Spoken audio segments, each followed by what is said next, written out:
محمد کا رسولوں میں ہے جیسے مرتبہ اعلی صلی اللہ علیہ وسلم.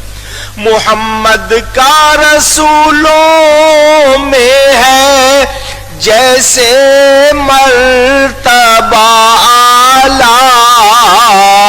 ہے. افضل اولیاء میں یوں ہی رتبہ غوث اعظم کا. پیدا ہوتے ہی لوگ کہتے ہیں نا یہ فیضان نظر تھا یا کہ مکتب کی کرامت تھی. وہ کسی کی نظر تھی یا کسی مدرسے کا فیضان نہیں، وہ پیدا ہی ولی ہوئے. چنانچہ مہینہ ختم ہو رہا ہے رمضان کا. 29 تاریخ کو چاند نظر نہیں آیا. مطلع ابر آلود، مطلع پیشانی کو کہتے ہیں، ابر بادل کو کہتے ہیں، آلود بھرے ہونے کو، یعنی آسمان کی پیشانی بادلوں سے بھری ہوئی تھی. چاند نظر نہیں آیا. لوگوں نے کہا کیا کرے؟ تو دوسروں نے کہا گھبرانے کی کوئی بات نہیں ہے، چلو گھر چلتے ہیں. عشاء کی نماز کے وقت مسجد جاتے ہیں، عشاء پڑھتے ہیں، تراویح پڑھ لیتے ہیں، صبح سحری کھا لیں گے، فجر کے بعد ابو صالح کے گھر جائیں گے، پوچھیں گے آپ کا بچہ دودھ پی رہا ہے یا نہیں پی رہا. اگر وہ دودھ پی رہا ہوگا تو عید پڑھ لیں گے، ورنہ روزے کی نیت کر لیں گے. تو آپ کی پیدائش کے ساتھ ہی یہ کرامت آپ کی مشہور ہوئی. کرامت یہ خلاف عادت، خارق عادت کو کہتے ہیں، وہ کام جو عادت کے خلاف ہو. یہ فعل کام اللہ کا ہوتا ہے، ظاہر اس کے بندے سے ہوتا ہے. کام کس کا ہے؟ اونچی کہیے گا، یاد ہو جائے آپ کو. کام اللہ کا ظاہر ہوگا بندے سے، اس کو کیا کہتے ہیں؟ کرام. معجزہ نبی سے ظاہر ہوتا ہے، کرامت ولی سے ظاہر ہوتی ہے. تو یہ آپ کا معجزہ اللہ کی عطا سے ظاہر ہوا کہ پیدائشی طور پر پتہ چلا ماں کے پیٹ سے ولی پیدا ہوئے. قصبہ جیلان میں آپ رہتے تھے. والد کا سایہ سر سے اٹھ گیا. آپ کا ایک بھائی اور بھی تھا، شاید آپ لوگوں نے یہ بات کبھی نہ سنی ہو یا یاد نہ ہو. غوث پاک کا ایک بھائی، اونچی مشہور نہیں ہوئے، وہ اتنی شہرت نہیں ہوئی، ان کا ایک بھائی اور بھی تھا. غالباً پورا نام عبداللہ، اور اسی کی وجہ سے یہ ابو صالح کہلاتے ہیں ان کے والد. کنیت تھی. حضرت سیدنا غوث اعظم نے قصبہ جیلان میں ہی تعلیم حاصل کی. ابتدائی استاد نے پڑھایا، آپ نے پڑھا. 9-10 سال کی یا تھوڑی سی زیادہ عمر، 12 سال کے قریب بتائی جاتی ہے. قافلہ جانے لگا حج کے لیے. لوگ پیدل اونٹ گھوڑوں پہ سفر کرتے تھے. بڑے شہر سے قافلے بن کے جاتے تھے. جنگل کا سفر بڑا لمبا سفر ہوتا تھا. قافلہ جانے لگا حج کے لیے. آپ کو بھی شوق ہوا، ماں کے پاس آئے. اماں جان، قافلہ جا رہا ہے حج کے لیے، کیا مجھے اجازت؟ بازوں نے 15 سال کی عمر لکھی. مجھے اجازت کہ میں جاؤں؟ اماں نے کہا کہ ابھی پڑھنے کا وقت ہے، پڑھ لو، اللہ بہت حج کرائے گا. ماں کا کہنا مانا، ضد نہیں کی کہ دیکھیں میں جانا چاہتا ہوں، اچھی جگہ جانا چاہتا ہوں، بھیج نہیں رہی ہیں. کو میں بری جگہ تو جانے کے لیے نہیں کہہ رہا، میں کھانا نہیں کھاتا، بھوک ہڑتال جس طرح آج کل کے بچے کرتے ہیں. نیک بچے تھے، ماں کی بات مان لی. فرماتے جس دن قافلہ جانے لگا میں مکان کی چھت پہ چڑھ گیا. قافلے کو جاتے دیکھ رہا تھا کہ یہ لوگ جائیں گے، مکہ پہنچیں گے، کعبہ دیکھیں گے، حجر اسود چومیں گے، مقام ابراہیم پر نماز پڑھیں گے، صفا مروہ کی سعی کریں گے، مینا مزدلفہ عرفات میں جائیں گے، پھر مدینہ جائیں گے. تو آپ حسرت سے دیکھ رہے تھے، قافلہ نظر آتا رہا، قافلہ چلتا چلتا پھر ان کی دھول اڑنے لگی، وہ دھول کی وجہ سے لوگ نظر آنے بند ہو گئے۔ فرماتے ہیں میری آنکھوں میں آنسو آ گئے کہ میں نہیں جا رہا، یہ جا رہے ہیں۔ فرماتے ہیں میں نے آنکھیں صاف کی تو میرے سامنے قافلے کی دھول نہیں تھی، کعبہ میرے سامنے تھا۔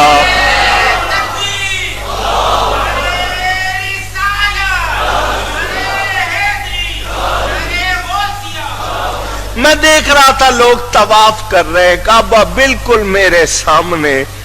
ان کا نام عبد القادر ہے، وہ رب ہمارا القادر ہے۔ قادر کے معنی سب کچھ کرنے والا، تو وہ جو سب کچھ کر سکتا ہے، تو اس نے گویا کیا فرمایا، پیارے تو نے خواہش ظاہر کی ہے، ماں نے ابھی نہیں آنے دیا، تو عبد القادر، میں القادر، میں اس بات پر قدرت رکھتا ہوں تجھے تیری جگہ پر ہی کعبہ دکھا دوں۔ اندازہ کریں غوث پاک ابھی کم سن، گنتی کے لحاظ سے عمر شریف ابھی کم ہے اور کعبہ آ رہا ہے۔ جب غوثیت کے مقام پر فائز ہوئے تو غوث پاک فرماتے ہیں کعبہ میرے حجرے کا طواف کرتا ہے۔ اندازہ کیجئے وہ غوث اعظم رضی اللہ تعالی عنہ، استاد نے جب پڑھایا تو کہا اے عبد القادر مجھے جتنا آتا تھا میں نے پڑھا دیا، تمہاری پیاس زیادہ ہے، اس وقت بغداد مرکز ہے، وہاں جاؤ، وہاں بڑے بڑے علماء ہیں، ان سے جا کے علوم کی تکمیل کرو۔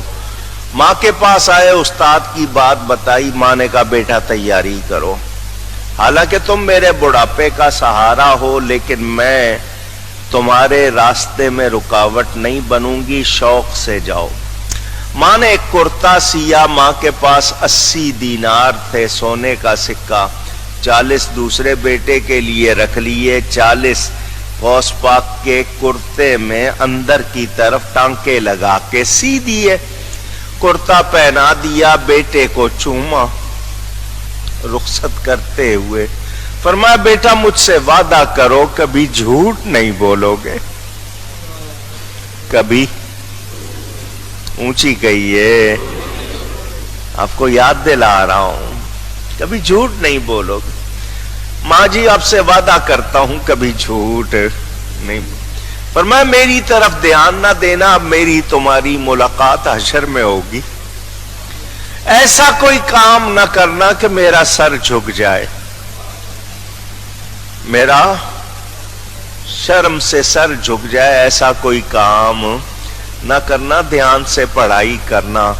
ماں نے رخصت کیا، قافلے کے ساتھ چلے گیلان سے ہمدان، ہمدان سے آگے جنگل کا سفر تھا، ڈاکوؤں کا سردار، کتابوں میں نام احمد بدوی لکھا ہوا ہے، کچھ لوگ محمد کہتے ہیں، واللہ عالم، بہک گیا تھا، اس کا کام تھا لوگوں کو لوٹنا۔ وہ 60 ڈاکو تھے، اس قافلے پر ٹوٹ پڑے، جس کے پاس جو تھا چھین لیا، چیخ و پکار۔ ایک ڈاکو آپ کے پاس آیا، دیکھا بڑا پیارا چہرہ ہے، مونچھیں داڑھی ابھی نکل رہی ہے، چہرے پہ نورانیت ہے، کیا نام ہے؟ جی عبد القادر، کچھ ہے؟ جی ہے، کیا ہے؟ 40 دینار ہیں۔ وہ ہنسنے لگ گیا، اس کے پاس کوئی تھیلا نہیں ہے، کچھ نہیں ہے، ہم لوگوں کو لوٹتے ہیں، یہ ہمیں لوٹنا چاہتا ہے، مجھے کہہ رہا ہے 40 دینار ہے، پاس تو کچھ نہیں ہے، کہاں ہے؟ میں میرے کپڑوں میں۔ وہ ہنستا ہوا چلا گیا کہ مجھے شاید بے وقوف بنا رہا ہے۔ سامان جمع ہو گیا، قافلے والے رو رہے تھے، قافلوں کے جو سارے لٹ گئے تھے لوگ، ادھر وہ ڈاکوؤں کا سردار سارے سامان کو دیکھ کے کہہ رہا تھا کیوں بھائی سب کچھ ہو گیا؟ جی ہو گیا جی۔ وہ ایک نے کہا جی ایک لڑکا ہے مجھے بڑا عجیب سا لگا، کہہ رہا 40 دینار ہے، لگتا تو نہیں ہے، ان کا بلاؤ اس کو۔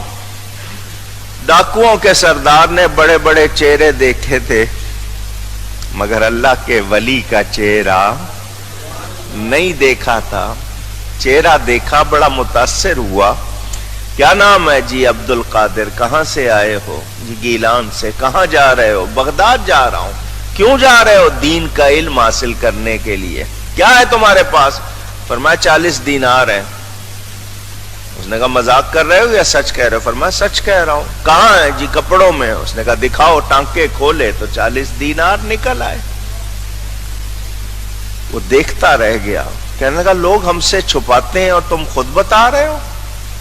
فرمایا چھپانے کے لیے جھوٹ بولنا پڑتا، اور میں ماں سے وعدہ کر کے نکلا ہوں، جھوٹ نہیں بولوں گا۔ بات نکلی تھی اللہ کے ولی کے منہ سے، سیدھی جا کے اس کے دل پر لگی۔ ہر ایک کے منہ میں اتنا اثر نہیں ہوتا، لفظ وہی ہوتے ہیں مگر کس کے منہ سے نکلے ہیں، سیدھا جا کے اس کے دل پر لگی۔ بس وقت آیا تھا اس کا، کہنے لگا عبد القادر تو ماں سے وعدے کو نہیں بھولا اور میں رب سے وعدے کو بھولا ہوا ہوں؟ مجھے اتنا عرصہ ہو گیا چوری چکاری کرتے ہوئے، ڈاکہ زنی کرتے ہوئے، تو ابھی ماں سے وعدہ کر کے نکلا ہے، تو اس کا اتنا خیال کر رہا ہے؟ میں نے بھی تو رب سے وعدہ کیا اور میں بھولے ہوئے ہوں۔ بس غوث پاک کی زبان سے نکلی ہوئی بات اس کے دل پر اثر کر گئی، کہنے لگا یہ اپنے 40 دینار پکڑو، میرے لیے دعا کرو اللہ میرے گزشتہ کے گناہ معاف کرے، آئندہ میں ڈاکہ نہیں ڈالوں گا۔ آپ نے فرمایا مجھے اکیلے کا نہیں، سب کا سامان واپس کر۔ سب کا سامان اس نے واپس کر دیا۔ آپ نے دعا کے لیے ہاتھ اٹھائے، اس نے کہا مجھے اکیلے کے لیے دعا کر رہے ہو؟ ساتھی کہنے لگے اس کی وجہ سے ہم چوری کرتے ہیں، اسی کی کہنا مانتے ہیں، تو جب یہ توبہ کر رہا ہے تو ہم کیوں نہ کریں، ہم سب کے لیے دعا کرو۔ آپ نے دعا فرمائی، ادھر دعا ہوئی ادھر ان کی تقدیر بدل گئی۔ نگاہ ولی میں یہ تاثیر دیکھی، نگاہ ولی میں یہ تاثیر دیکھی، بدلتی ہزاروں کی تقدیر دیکھی۔ اللہ اکبر یار، آج بھی وہ غوث پاک کے پڑوس میں وہی سردار دفن ہے، اسی بغداد میں آپ کے پڑوس میں ہی دفن ہے۔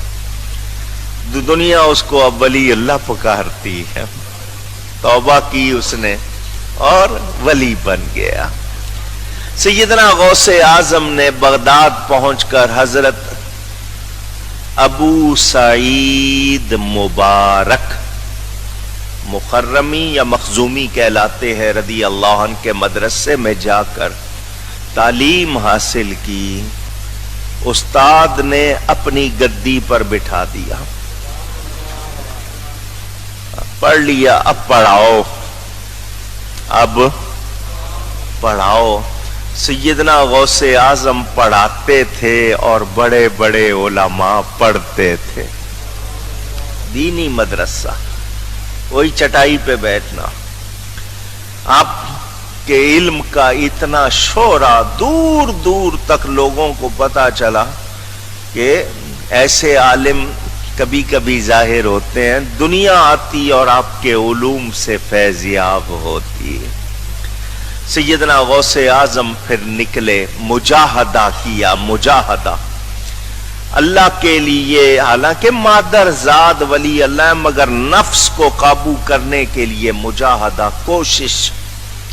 فرماتے ہیں میں نے 25 سال جنگلوں میں گزارے۔ کتنا عرصہ؟ آپ کو 25 دن گزارنے پڑے تو ہوش آ جائے۔ فرمایا پتے کھا لیتا تھا، گھاس کھا لیتا تھا، کچھ مل جائے کھا لیا، نہیں ملتا تھا نہیں کھاتا تھا۔ فرمایا 3 سال ایسے گزرے میں نے کچھ بھی کھایا پیا نہیں، کچھ بھی کھایا پیا۔ آپ لوگ پریشان ہو جائیں گے، زندہ کیسے رہے کھائے پیے بغیر؟ ہم نے 14ویں صدی میں ابھی 2 سال پہلے تک بندے دیکھے بغیر کھائے پیے زندہ رہنے والے. میں نے آپ کو بتایا تھا بابا رحمت اللہ نام تھا، اس کو بابا دھنکا کہتے تھے مانسیرا میں. اس نے 25 سال کچھ نہیں کھایا پیا. لوگوں نے جا کے دیکھا، بابا سوکھ گیا تھا، جسم اس کا سوکھ گیا تھا. گود میں لا کے اس کو بٹھاتے تھے، لائن بنا کے لوگ اس کے پاس سے گزرتے تھے، وزیر بھی، گورنر بھی، امیر بھی. بابا ہلکا سا ڈنڈا ہاتھ میں لیے بیٹھا ہوتا تھا. لوگ آتے ہیں، بابا جی دعا کرو. فرمایا میں کچھ نہیں کر سکتا، کرنے والا اللہ ہے، جاؤ اللہ خیر کرے گا. اس طرح بابا جی کہتے تھے. لوگ گزر رہے ہیں، یہ آپ کے جتنے وزیر ہیں نا یہ بھی ڈنڈے کھائے ہوئے ہیں. اس کے جو آپ کے وزیر اعظم ہیں اس کے ڈنڈے کھا کے آئے ہوئے ہیں. گئے سارے، ان کو تو طلب ہوتی ہے نا دنیا کی. وہ جو لائن میں کسی کی نیت خراب ہوتی تھی بابا ٹکا کے مارتا تھا اس کو. ویسے ہلکا ہلکا ڈنڈا وہ اس کو ٹکا کے مارتا تھا. حالانکہ 25 سال کھایا پیا نہیں، طاقت کہاں سے؟ بابے کی آنکھ ٹھیک تھی، آواز ٹھیک تھی، ہوش ٹھیک تھے، کوئی فرق نہیں. 25 سال کچھ نہیں. لوگوں نے 6 مہینے رہ کے دیکھا کہیں چھپ کے تو نہیں کھاتا کچھ. یہ 14ویں صدی میں بتا رہا ہوں. تو یہاں ڈاکٹری فیل ہو جاتی ہے، یہاں آپ کی سائنس فیل ہو جاتی ہے. یہ روحانی مقام. میں گیا بابا جی سے ملنے، اور لائن لگی ہوئی دور سے، انہوں نے دور سے ہی میرا نام لے کے کہا آگے نہ آنا، آپ اپنا کام کرو. میں نے لوگوں سے پوچھا، میں نے کہا اس بابے کو یہ شان کیسے مل گئی ہے؟ کن کا مرید ہے؟ کون سے پیر صاحب کا مرید ہے؟ تو لوگوں نے بتایا جی وہ پہاڑی آگے ہے، وہاں پر ان کے پیر صاحب کا مزار ہے. کہنے لگے اس کو شان ملی ہے ماں کی خدمت کی وجہ سے. اپنی ماں کی بڑی خدمت کی ہے انہوں نے، اس وجہ سے ان کو یہ شان ملی. تو ہم نے 14ویں صدی میں دیکھ لیے لوگ غوث پاک پر تعجب کر رہے. غوث پاک فرماتے میں نے 3 سال کچھ کھایا پیا. 3 سال کے بعد خضر علیہ السلام 2 روغنی روٹیاں سمجھتے ہو؟ پراٹھا کہہ لو، شیر مال کہہ لو. 2 روغنی روٹیاں اور دودھ کا پیالہ لے کر آئے خضر علیہ السلام. فرمایا اللہ نے بھیجا کھاؤ. فرمایا میں نے اللہ کے لیے کھانا پینا چھوڑ دیا ہے. کہ مجھے اللہ ہی نے بھیجا ہے، اسی نے بھیجا ہے. فرمایا جب وہ خود کہے گا تب کھاؤں گا. محبوب ہے نا، اللہ خود فرمائے گا تو. غیب سے آوازیں آتی تھیں، اے عبد القادر تجھے میرے حق کی قسم کھا، تجھے میرے حق کی قسم پی. اعلی حضرت ترجمانی فرماتے ہیں قسمیں دے دے کے کھلاتا ہے پلاتا ہے تجھے پیارا اللہ تیرا چاہنے والا تیرا. تو ہے وہ غوث کے ہر غوث ہے شیدا تیرا، اور تو ہے وہ غیث کے ہر غیث ہے پیاسا تیرا.